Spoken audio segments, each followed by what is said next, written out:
Hi, my name is Dylan Krause, and I'm a dispatcher for the Vernon County Sheriff's Office, and I'm going to be interviewed today. All right, Dylan. Bruce here. Should be a good interview. Just got to make sure you talk a little bit, and we'll be good to go. So you're a 911 dispatcher, you said, right? Yes, How long you been here at the sheriff's office? I came back full time September of 2022. 2022. And let's get this straight now. You were working here earlier on before that too, right? Yep, part time. I think I started November of 2019 for about a year. Okay. And then you worked for Lacrosse a little bit too, was Yep, it, as a 911 yep, dispatcher? for about 2.5 years. Okay, so you got quite a bit of experience at this then. Mhm. You enjoy 911 dispatching? I do. It's definitely a different career path. Yeah. Yeah. No, all days are different, right? Yes. No shift is never the same. Exactly. That's for sure. Kind of like that though, don't you? Yes, it keeps Yeah. you on your toes. Keeps you on your toes, right? Okay, so you've been here, been employed here for a little bit, including, years, those past years too that you were here. Um, what do you like about being a 911 dispatcher? I'm probably getting people help when they need help, Mm-hmm. um, being somebody's lifeline, and just being the calm in, I guess, the chaos, Mm-hmm. I would say. Okay. We're kind of the first responders of this whole emergency services thing, aren't we? Yes, I would say so, yes. Okay. Okay.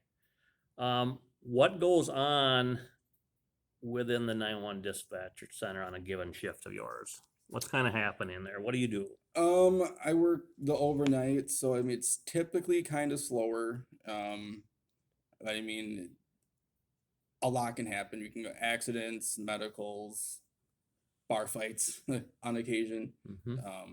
But there's a lot of busy work that we do behind the scenes to make sure everything flows as it should. So you're saying we don't just answer the phones and say hi, goodbye. No. There's a lot more to it than that. Yes. Okay. And we get, correct me if I'm wrong, but we get a lot of calls other than emergency calls too, correct? Yes. We get road conditions or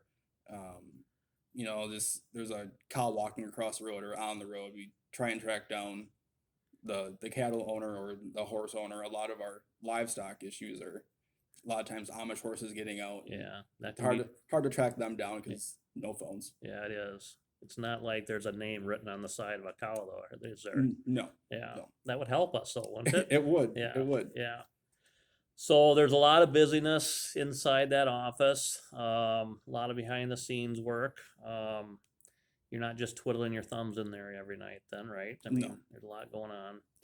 All right. What type of calls or what type of call or calls do you dread to get and why? Calls with kids. Mm-hmm. That would be a good one. It's a pucker factor. Mm-hmm. I have actually I took a bad call up in the Cross County this summer before I left to come back down here.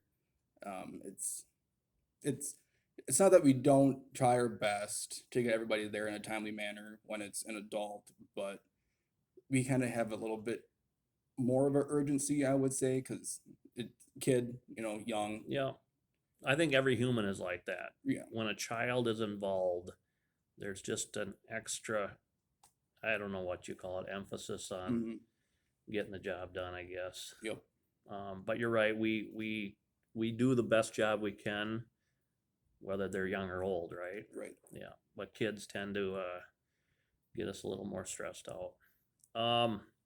What other types of calls is it that are hard to handle in there as far as being busyness inside the dispatch center? People traveling through the county on Highway 14, or it seems like all roads lead to Vernon County. It does seem like that sometimes. Yes, it does. A lot of people not in the area or from the area don't know where they are. So Mhm. trying to give them landmarks that they could be passing just out of our memory to try and figure out and narrow down where they are, Hmm. without them knowing where they are. Yeah, that happens. Quite a bit. I don't. Yeah, quite a bit. It does, where people don't know even the road they're on sometimes, right? Right. So that would be a kind of a good tip we would want to give the public on that to know where you're at. Yep. Okay. Do you have any additional work assignments within the dispatch center other than picking up that phone and answering and dealing with callers? Yes. So we have a residence check or vacant property sheet that I take care of, as well as newly this year, all NCIC, the National Crime Information Base, stolen entries and warrant validations. What consists of that? Is that like a review process or something, or? Yeah, so every month I get a new list from Sergeant Olson here, who gets it from the state. He just forwards it to me.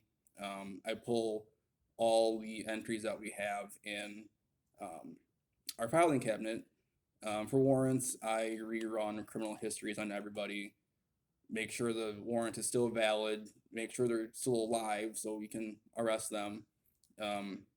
If they're not, I guess if they're find out they're deceased, we take it out of the system because at that point we can't really do anything Yeah. with it. Protection orders too? Yes, I'm in charge of out of county protection orders for all counties that send us ones to serve for them. Which is another name for a restraining order. Yep. Okay. Getting back to that first assignment that you have, what was that? What was the first assignment that you mentioned there? The residence Residence checklist. checks? Yep. So what exactly is that then? So it's if you go on vacation or going to be out of town for any lengthy amount of time, I would say, you can call us up and request occasional checks on your property while you're gone to make sure nothing gets stolen or your house doesn't get broke into.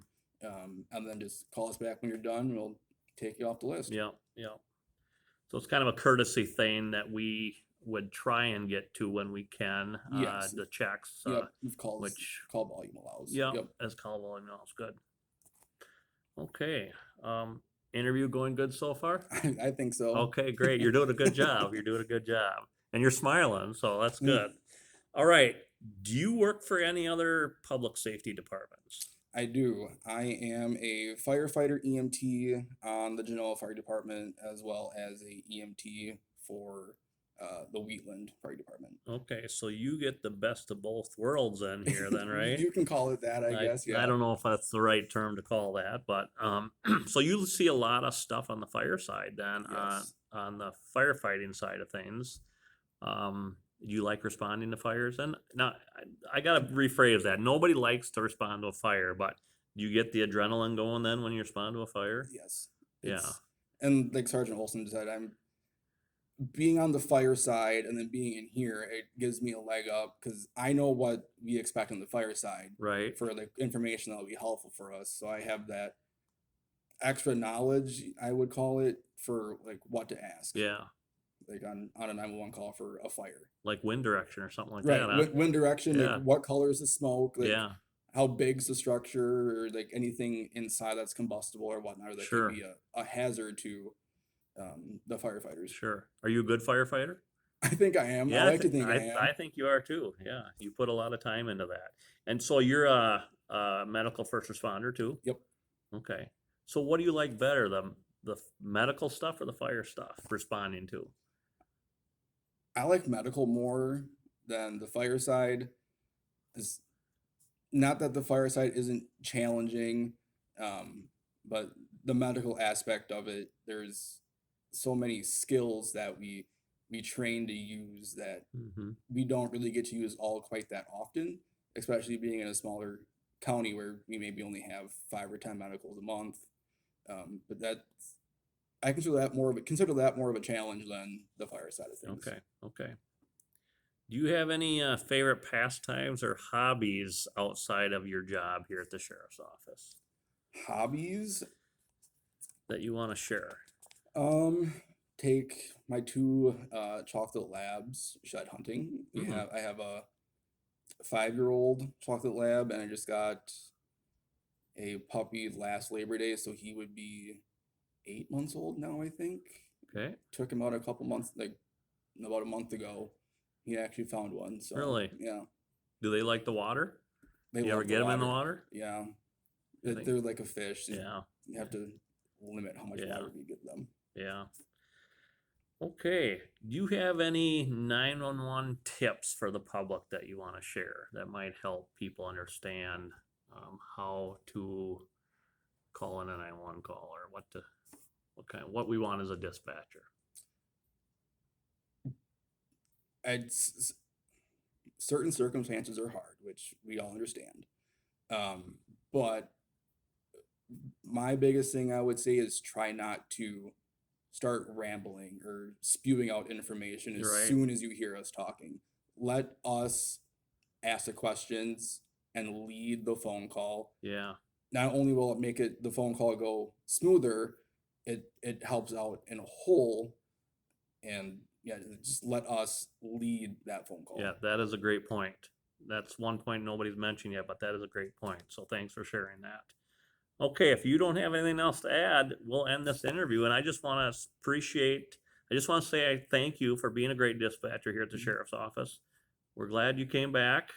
We are thankful that you're here. Don't ever become a full-time firefighter and leave us. So, but just know that you're appreciated here. Thank you.